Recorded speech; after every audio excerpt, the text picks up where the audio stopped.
மாதா தொலைக்காட்சியின் இனிய நேயர்களே, உங்கள் அனைவருக்கும் எங்கள் நெஞ்சார்ந்த வணக்கம். வாழ்வு தரும் இறை வார்த்தை என்ற இந்த நிகழ்ச்சியின் வழியாக மீண்டுமாக உங்களை சந்திப்பதில் பெருமகிழ்ச்சி அடைகின்றோம்.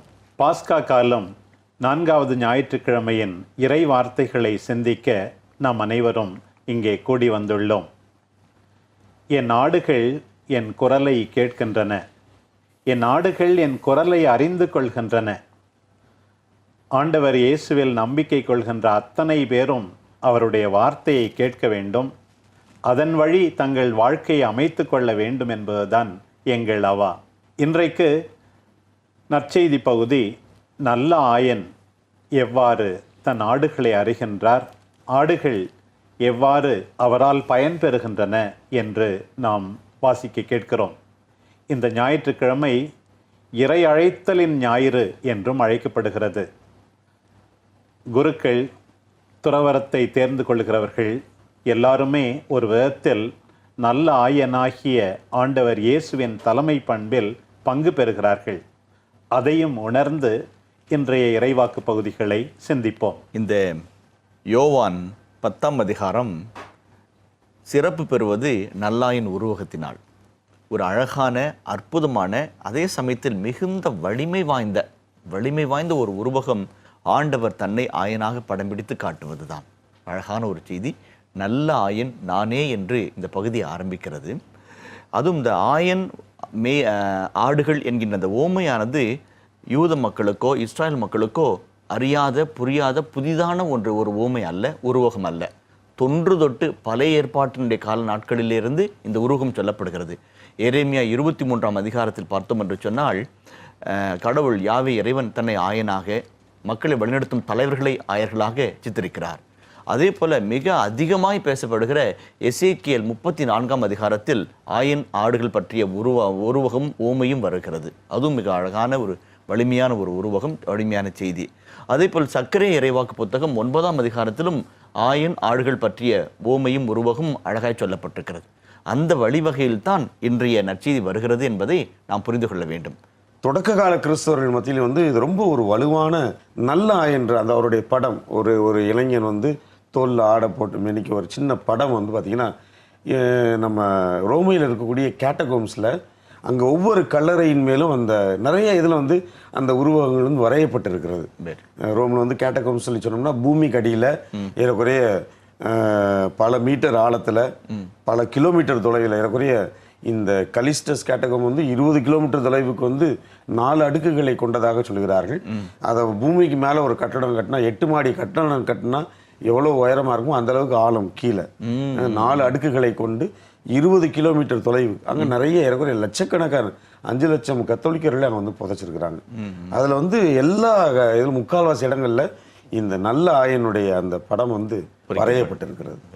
நமது பிள்ளைகளுக்கு கூட இயேசுவை பற்றி நம்ம கேட்டோம் அப்படின்னா அவங்க மனக்கண் முன்பாக வருகின்ற உருவம் நல்ல ஆயன் உருவம் தான். இயேசு ஒரு ஆட்டுக்குட்டியை தோளில் போட்டிருக்கிறவராக, இல்லைனா ஆட்டுக்குட்டிகள் மத்தியில் நிற்கின்றவராக உருவகமானது நம்மளுக்கு மிகவும் பரிச்சயமானது. வரலாற்று ரீதியாக நம்ம பாலஸ்தீன மக்கள், இஸ்ராயல் மக்களுடைய வாழ்க்கை சூழலை நம்ம பார்க்கின்ற பொழுது இதனுடைய பின்னணியை புரிந்து கொள்வதற்கு நமக்கு இன்னும் உதவி செய்யும். இந்த சூழ்நிலையில் வழக்கமாக அவர்கள் செய்கின்ற காரியம் இது தான். ஆட்டை ஓட்டிகிட்டு போவாங்க, நாள் கணக்கில் மந்தை வழியில் இருக்கும், பகல் வெளியில் மந்தையை கூட்டிகிட்டு போவாங்க, இரவு நேரத்தில் எல்லாத்தையும் ஒன்று சேர்ப்பார்கள். பெரிய பெரிய பணக்காரர்கள் இருக்கிறவங்களாம் அவங்க ஏற்பாடு செய்து வைத்திருப்பாங்க. சாதாரண மெய்ப்பர்கள் எல்லாமே 5 அடி 6 அடி உயரத்துக்கு ஒன்று கல் அடுக்க வைக்கப்பட்டிருக்கும், ஒரு வாயில் தொட்டி இருக்கும், டேர்ன் போட்டு அவர்கள் காவல் காப்பார்கள். அது மாதிரி சூழல் இருக்கும். அதுவும் குறிப்பாக மழை, வெயில், மற்ற போராட்டங்கள், பிரச்சனைகள் எது இருந்தாலும் எல்லா பொறுப்புமே ஆயனுடைய பொறுப்பு தான். அந்த பின்னணியில் தான் ஆண்டவர் இயேசு கிறிஸ்து இந்த வார்த்தையை சொல்லுகின்றார், நானே நல்ல ஆயன். தந்தையவர்கள் சொன்னது போல நல்ல ஆயன்னா கெட்ட ஆயன் யாரு?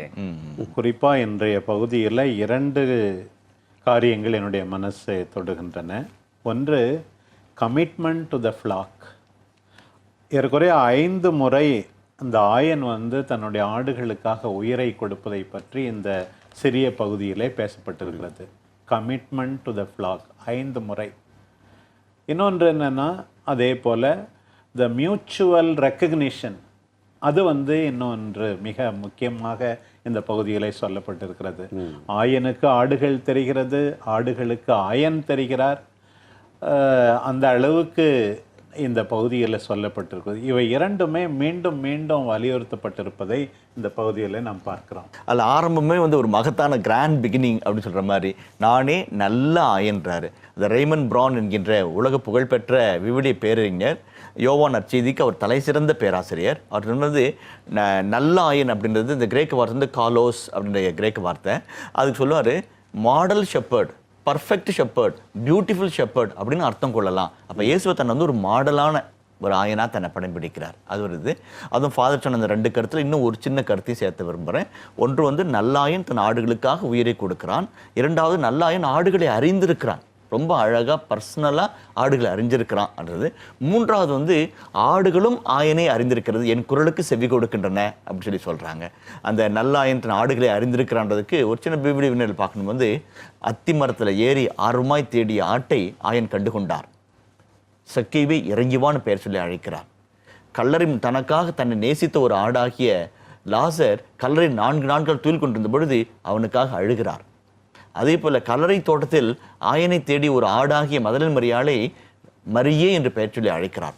ஆடுகளை அறிந்த ஆயனாக நற்செய்தியின் பல இடங்களில் தன்னை வெளிப்படுத்துகிறத ஒரு இயேசுவை நம்ம பார்க்கிறோம். 3 கருத்துக்கள் சொன்னீங்க. எடுத்த உடனே நல்ல ஆயன் தன்னுடைய ஆடுகளுக்காக உயிரை கொடுக்கிறார் அப்படின்னு சொல்லிட்டு, சமூக ரீதியாக நம்ம பார்த்தோம் அப்படின்னா கூட இது அவ்வளோ ஒன்றும் ஒரு பாதுகாப்பான தொழில் கிடையாது. வழக்கமாக நம்மளாம் 20 ஆடு 30 ஆடுன்னு ஆட்டை முன்னாடி விட்டு நம்ம ஓட்டிகிட்டு போவோம். அவங்களாம் அப்படி கிடையாது. இந்த ஷெப்பர்ட் வில் லீட், ஆயன் தான் முன்னாடி போயிட்டுருப்பாங்க. ஏதாவது ஆபத்துனா முதல்ல ஆயனுக்கு தான். திருடர்களாக இருக்கட்டும், காட்டு விலங்குகளாக இருக்கட்டும், முதல்ல பாதிக்கப்பட போகிறது ஆயனுக்கு தான். ஆயன் தான். அதை தான் ஆண்டவர் இங்கு வலியுறுத்தி சொல்லுகின்றார். என் உயிரை கொடுக்கிறேன், உயிரையும் கொடுப்பேன். இங்கே சொல்கிற இந்த வார்த்தை தான் கல்வாரியிலே அரங்கேற்றம் நடைபெறுகின்றது. அது இந்த உயிரை கொடுக்குறேன்னு சொல்றது 4 முறை திரும்ப திரும்ப வருது, திரும்ப திரும்ப வலியுறுத்தி சொல்லப்படுகிற ஒரு அழகான கருத்து. இந்த பணித்தலங்களில் பொதுவாக இந்த ஆயர்களாக இருக்கக்கூடிய பங்கு குருக்களாக இருந்தாலும் சரி, இல்லை இன்னைக்கு இன்ஸ்டிடியூஷன்ஸில் ஒர்க் பண்ணக்கூடிய ரிலிஜியஸ் அவங்க அந்த பகுதியில் அவங்க ஆயன்களாக இருக்கிறாங்க. அப்போது தனக்கு கீழ் தன்னோடு பணி செய்கின்ற சக பணியாளர்கள் அவங்களோடு வைத்திருக்கின்ற உறவு, அவர்களை அவர் எந்த அளவுக்கு அவங்கள மரியாதை செய்கிறார்கள், அன்பு செய்கிறார்கள், ஏற்றுக்கொள்கிறார்கள், பெயர் சொல்லி அழைக்கிறார்கள். இன்றைக்கி பங்கில் ஒரு பங்கு குரு எப்போ ரொம்ப வெற்றிகரமாக இருக்கிறாருன்னா, இத்தனை குடும்பங்களையும் அந்த குடும்பம் யார், எப்படி இருக்கிறாங்க, என்ன செஞ்சுக்கிட்டு இருக்கிறாங்க, அவங்களுடைய கஷ்டங்கள் என்ன, நஷ்டங்கள் என்ன, எத்தனை பிள்ளைங்க, என்ன வேலை செய்கிறாரு, வருமானம் என்ன, அவர் பேர் என்ன, பிள்ளைங்களின் பேர் என்ன, இப்படியெல்லாம் தெரிந்து வைத்திருக்கின்ற பங்கு குரு பார்த்தீங்கன்னா அவர் தான் அங்கே ஹீரோ. ஆமாம். மாதா தொலைக்காட்சி நேயர்கள் எல்லாம் குருக்களை பற்றி, துறவிகளை பற்றி, அவர்கள் தான் ஆயர்கள் மட்டும் நான் நினச்சிக்க கூடாது.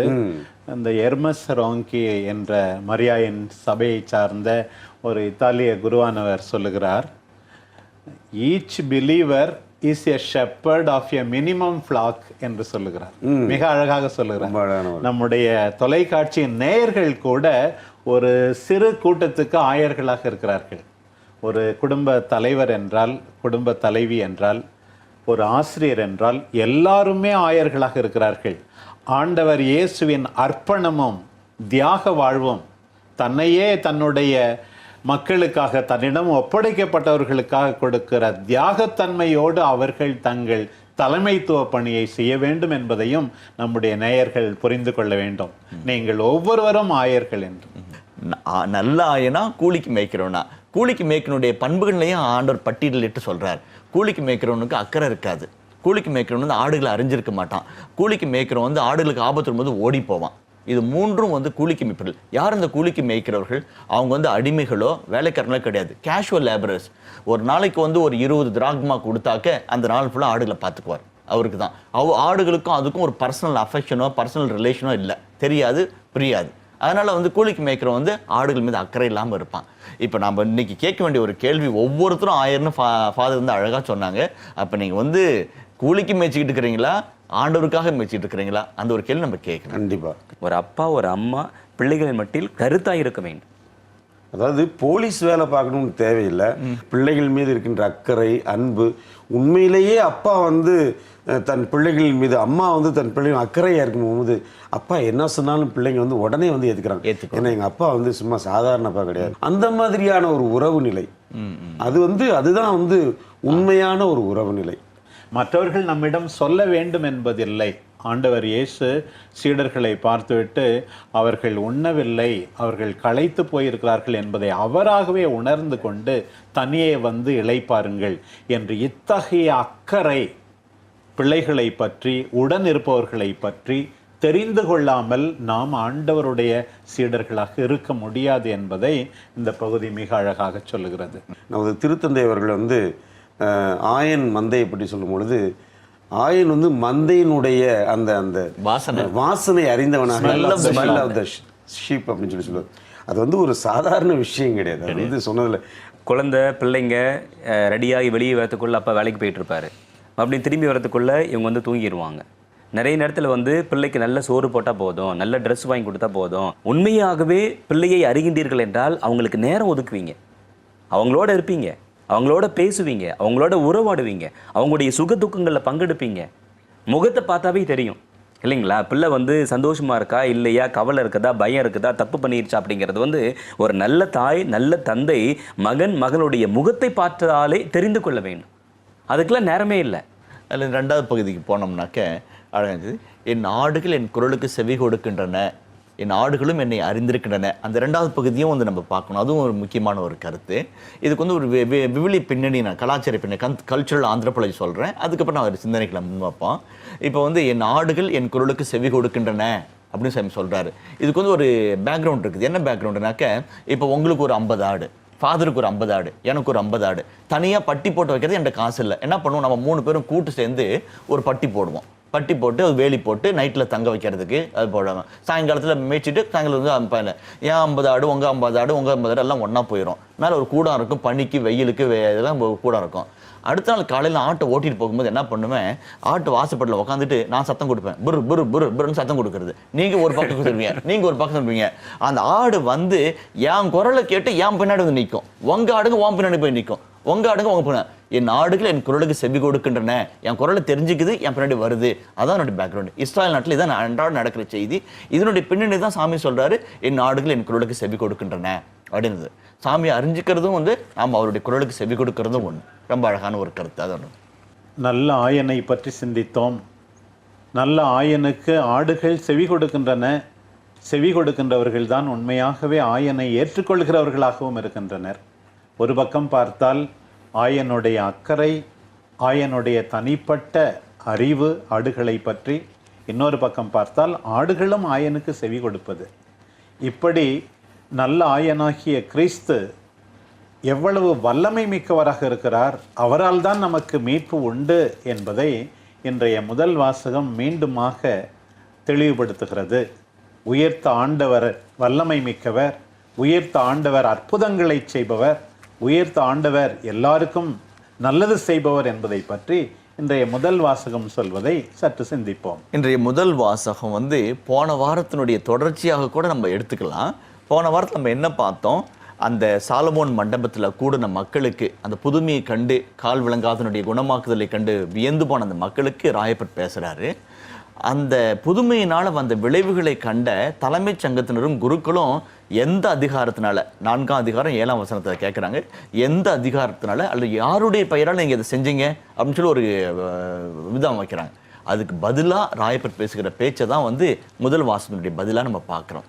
எனக்கு என்ன ஒரு ஆச்சரியம்னா, ஒரு வேலைக்கார பொண்ணுகிட்ட போய் ஐயோ அவர் எனக்கு தெரியாதுன்னு மறுதளிச்ச ராயப்பர், சபிச்சு ஆணையிட்டு தன்னை பாதுகாக்கணும்னு சொல்லி ஓடி ஒளிஞ்ச ராயப்பர் இந்த தலைமைச் சங்கத்தின் முன்பாக நின்று ஒரு தேர்ந்த வாதாடுகிறவரை போல இயேசுவை பற்றிய செய்தியை மிக வல்லமையோடு அறிக்கை எடுக்கிறார்.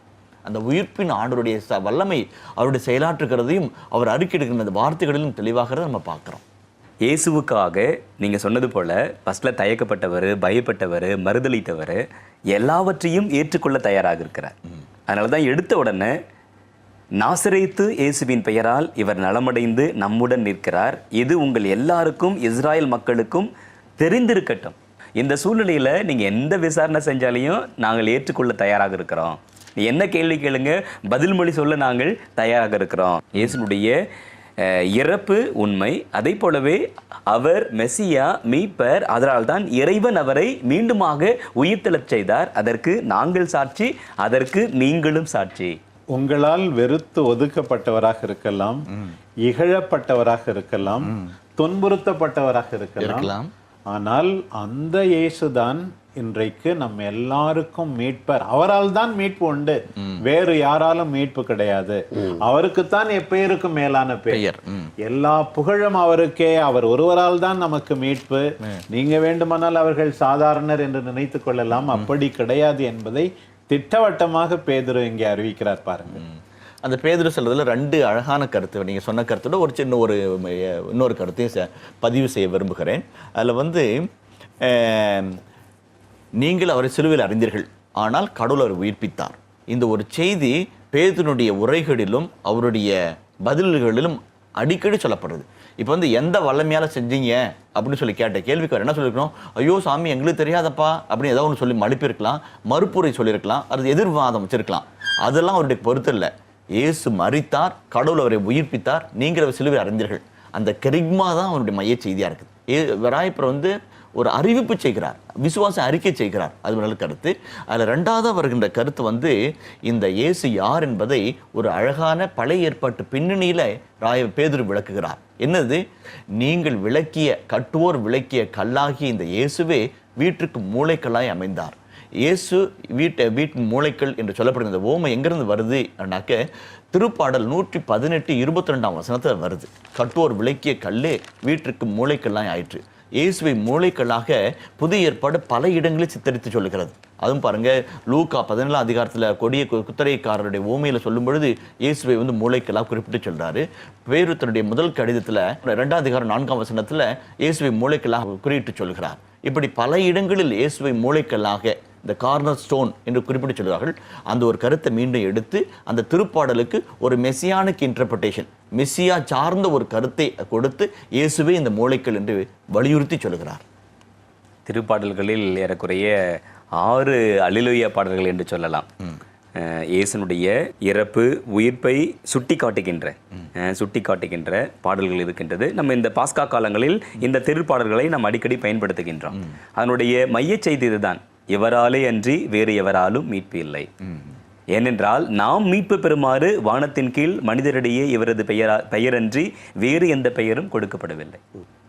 இயேசுவின் பெயருக்கு விண்ணவர் மன்னவர் எல்லோரும் கீழ்ப்படிவர்ன்றது பிலிப்பியர் முதல்ல 2:9 சொல்றாங்க.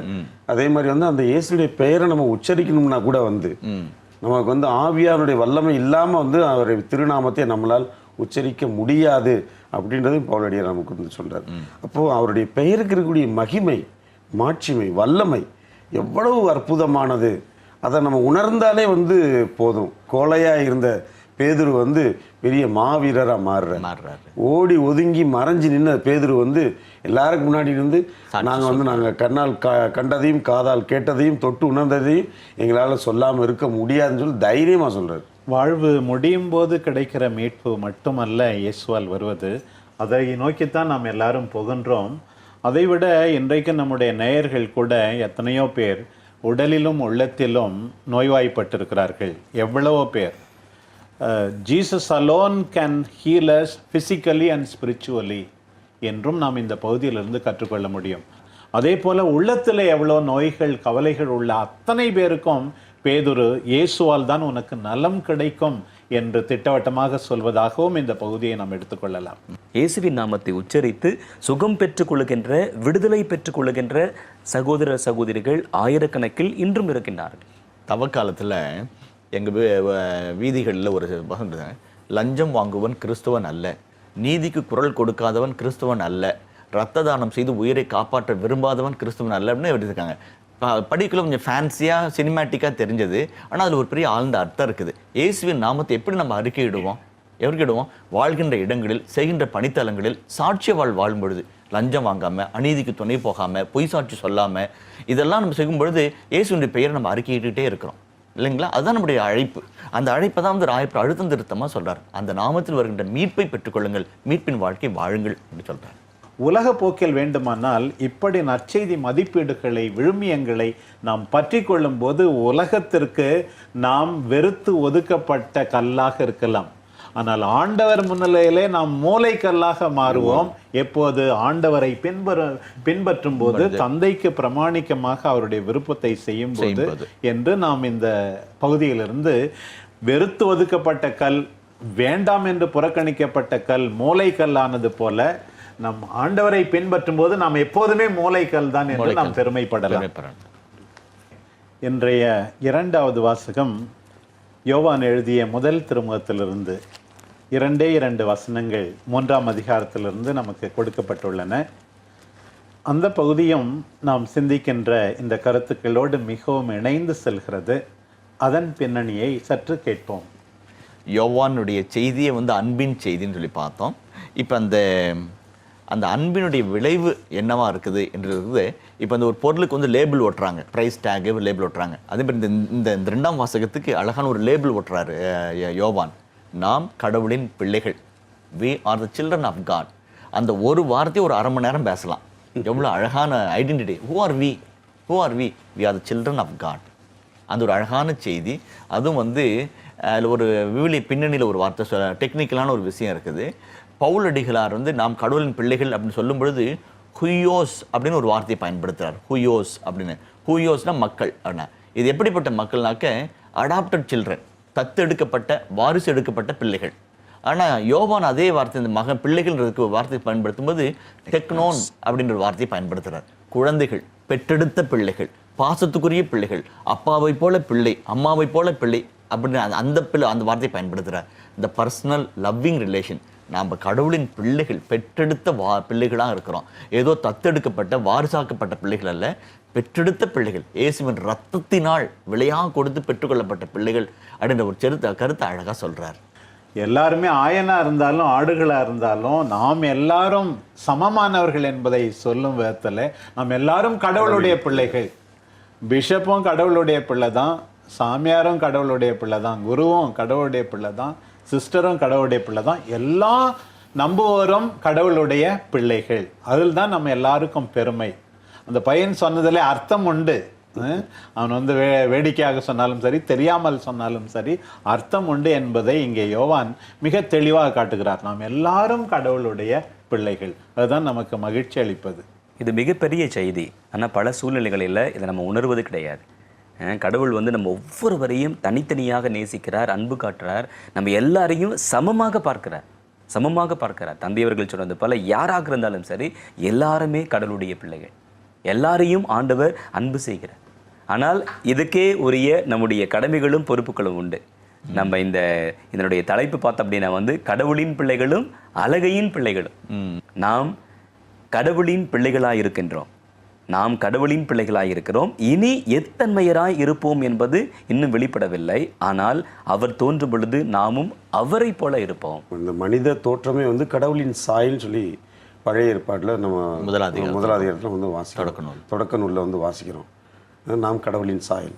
அப்போ இந்த கடவுளின் சாயலாக இருக்கின்ற நாம் கண்டிப்பாக வந்து அவரை நாம் சந்திக்கின்ற பொழுதும் நம்ம வந்து அவரை போல தான் இருக்க போகிறோம். சரிங்களா? அப்போது இந்த இடைப்பட்ட காலத்தில் வந்து இந்த சாயலை நாம் எப்படி வந்து பராமரிக்கிறோம், நம்மளது அன்பு செயல்கள் வழியாக அதை வந்து உண்மையிலேயே அதை இன்னும் பொலிவுபட செய்கின்றோமா, கடவுளின் பிள்ளைகளாக வாழ்கிறதுக்கு நம்ம வந்து நம்மையே வந்து கடவுளுக்காக நம்ம வந்து இழக்கின்றோமா, இல்லை என்னுடைய சுயநலத்திற்காக, என்னுடைய ஆசாபாசங்களுக்காக இதை நான் வந்து பங்கப்படுத்துகின்றேனா, மாசுபடுத்துகின்றேனா? அந்த யோவான் 1ஆம் அதிகாரம் 12-13 வசனங்களை சொல்லுவார். வாக்கு மனூர்வானார், நம்முடைய வாக்கு மனூர்வானார், அவரை நம்பி ஏற்றுக்கொள்ளும் அனைவருக்கும். யாரை? வாக்கு மனூர்வான இறைவனை நம்பி ஏற்றுக்கொள்ளும் அனைவருக்கும் கடவுளின் பிள்ளைகளாகும் உரிமையை தந்தார். இப்போ இந்த கடவுள் பிள்ளைகள்ன்றது வந்து சும்மா ஒரு ஞானஸ்தானம் வாங்குறதுனால இல்லை, இயேசுவை நம்பி ஏற்றுக்கொள்வதால் வருகிற உரிமை. அந்த உரிமை நம்ம அந்த நம்பி ஏற்றுக்கொள்ளும் உரிமை தான் அந்த பிள்ளைக்குரிய வாஞ்சை, பிள்ளைக்குரிய ஆசீர்வாதம். அதை நம்ம மறந்துடக்கூடாது. இதில் இன்னொன்று என்னென்னா, உலகம் இந்த உறவை அறிந்து கொள்ளவில்லை. இப்போ மற்றவர்கள் புரிந்து கொள்ளவில்லை என்பதற்காக நாம் மனமுடிந்து போக தேவையில்லை. ஒரு ஆயருக்கும் கிறிஸ்துவுக்கும் உள்ள உறவு, திருச்சபைக்கும் கிறிஸ்துவுக்கும் உள்ள உறவு, இறை மக்களிடையே உள்ள உறவு, இதெல்லாம் ஆண்டவரால் ஏற்படுத்தப்பட்ட உறவு. இந்த உறவை நாம் வாழ வேண்டும். மற்றவர்கள் புரிந்து கொள்ளவில்லை என்றாலும் கூட நாம் மனமுடிந்து போக வேண்டியதில்லை. நம்முடைய வாழ்க்கையினால் சாட்சியம் பகரும் போது கொஞ்சம் கொஞ்சமாக மற்றவர்கள் புரிந்து கொள்வார்கள். இல்லை என்றால் இத்தகைய உறவு மட்டும் இல்லை என்றால் எத்தனையோ நல்ல செயல்கள், தியாக செயல்கள் நம்பிக்கை கொண்டிருப்போரால் செய்து முடிக்கப்பட்டிருக்கவே முடியாது என்று நாம் சொல்ல முடியும். பிரியமானவர்களே, பாஸ்கா காலத்தின் 4வது ஞாயிற்றுக்கிழமையின் இறைவாக்கு பகுதிகளை பற்றி சிந்தித்தோம். இன்றைக்கு நான் ஏற்கனவே சொன்னது போல இறை அழைத்தல் ஞாயிறு என்றும் நாம் கொண்டாடுகிறோம். ஆண்டவர் இயேசு கிறிஸ்துவின் சாயலில் நல்ல ஆயர்கள் பல தலைமை பண்பிற்கு திருச்சபைக்கு தேவைப்படுகிறார்கள். குருக்கள் இறை வார்த்தையை அறிவிக்க, மக்களை புனிதப்படுத்த, மக்களை வழிநடத்த, அதே போல துறவிகள் எல்லாருமே திருச்சபைக்கு தேவைப்படுகிறார்கள். இருக்கின்ற துறவிகள், குருக்கள், ஆயர்கள் தங்கள் கடமையை நிறைவாக செய்யவும் நாம் இந்த நாட்களில் ஜெபிக்க கடமைப்பட்டிருக்கிறோம். அர்ப்பணமுள்ள வாழ்வு, மந்தையை அறிகின்ற வாழ்வு, மந்தைக்கு முன் சென்று வழிநடத்துகின்ற வாழ்வு, இத்தகைய வாழ்வு வாழ திருச்சபையின் தலைவர்கள் மட்டுமல்ல, தலைமை பொறுப்பில் உள்ள ஒவ்வொருவரும் உணர்ந்து அதன்படி வாழ வேண்டும் என்று நாம் விழைகின்றோம். நாம் எல்லாருக்கும் மிக பெரிய ஆறுதல் அளிக்கின்ற, நம்பிக்கை ஊட்டுகின்ற, உயிர் துடிப்பு கொடுக்கின்ற ஒரு பெரிய செய்தி, நாம் எல்லாரும் கடவுளுடைய பிள்ளைகள். வாழ்வு தரும் இறை வார்த்தை நல்ல ஆயனுடைய இறை வார்த்தை. வாழ்வு தரும் இறை வார்த்தை நம்மீது அக்கறை கொண்டுள்ள ஆண்டவர் இயேசு கிறிஸ்துவின் இறை வார்த்தை. வாழ்வு தரும் இறை வார்த்தை நமக்கு புது தெம்பு அளிக்கின்ற இறை வார்த்தை. இந்த வார்த்தையை மேலும் மேலுமாக கேட்டு தியானித்து அதன்படி வாழ உங்களை வாழ்த்துகிறோம். வாழ்வு தரும் இறை வார்த்தை என்ற இந்த நிகழ்ச்சி வழியாக மீண்டும் உங்களை சந்திக்கும் வரை உங்கள் அனைவருக்கும் நன்றி கூறி விடைபெறுகிறோம். இயேசுவுக்கே புகழ். மரியே வாழ்க. அல்லேலூயா.